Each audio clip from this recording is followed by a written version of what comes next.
My biggest asset or my biggest strength in racing and training has been my ability to switch off under load. And a lot of people have asked me, what are you thinking about, you know, in that tough point in the race? Like, how do you get through it? What are you doing? And I've tried to think about that over the years, and I came up and I understood that the way I've been able to do it is I create these mental folders in my head, and you do that through the training you're doing week in, week out. You do that through the life, you know, just living life. You create these folders in your head that are always positive, that you're going to draw upon come race day. You don't ever put anything negative into one of those mental folders. So you know, the perfect example for me is in many of the Ironmans I've done, or Kona, and I get to 10 to 15 kilometres from home. It gets very, very uncomfortable.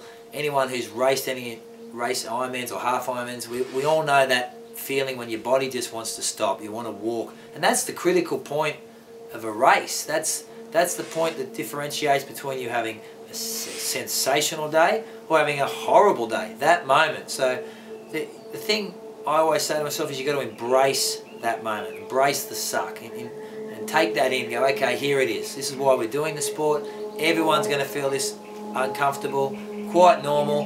The world's not going to end. This is going to stop when the race stops. I can either decide to have the pain stop now by walking, or push on and have a great day. If you take the choice or make the option that you want to push on and you're looking for a great day, then you have to initiate certain systems that enable you to run through a routine that takes your mind off that pain. So for me, I'm talking about these folders all the time. So I start to feel the pain, I reflect on a great training session, I dive in, you know, I remember that run set I did. You always envisage yourself, take yourself to positive sessions or positive moments in training or in life to give you a good feeling. And you know, I always think that a good session or a nice conversation I've had with my daughter, anything that's positive that can take your mind off that moment, this feeling for just that moment, is imperative. If you start reflecting in any way, in a negative way, oh, this hurts, or this is uncomfortable, I should have trained more, any negative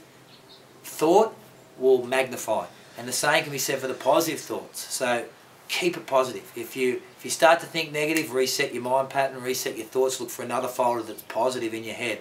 Just keep ticking away, and I guarantee you, you know, once you implement those systems, you'd start concentrating on your breathing, concentrating on your rhythm, concentrating on these positive thoughts.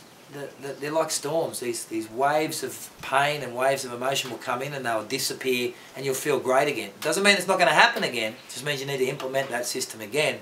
But it's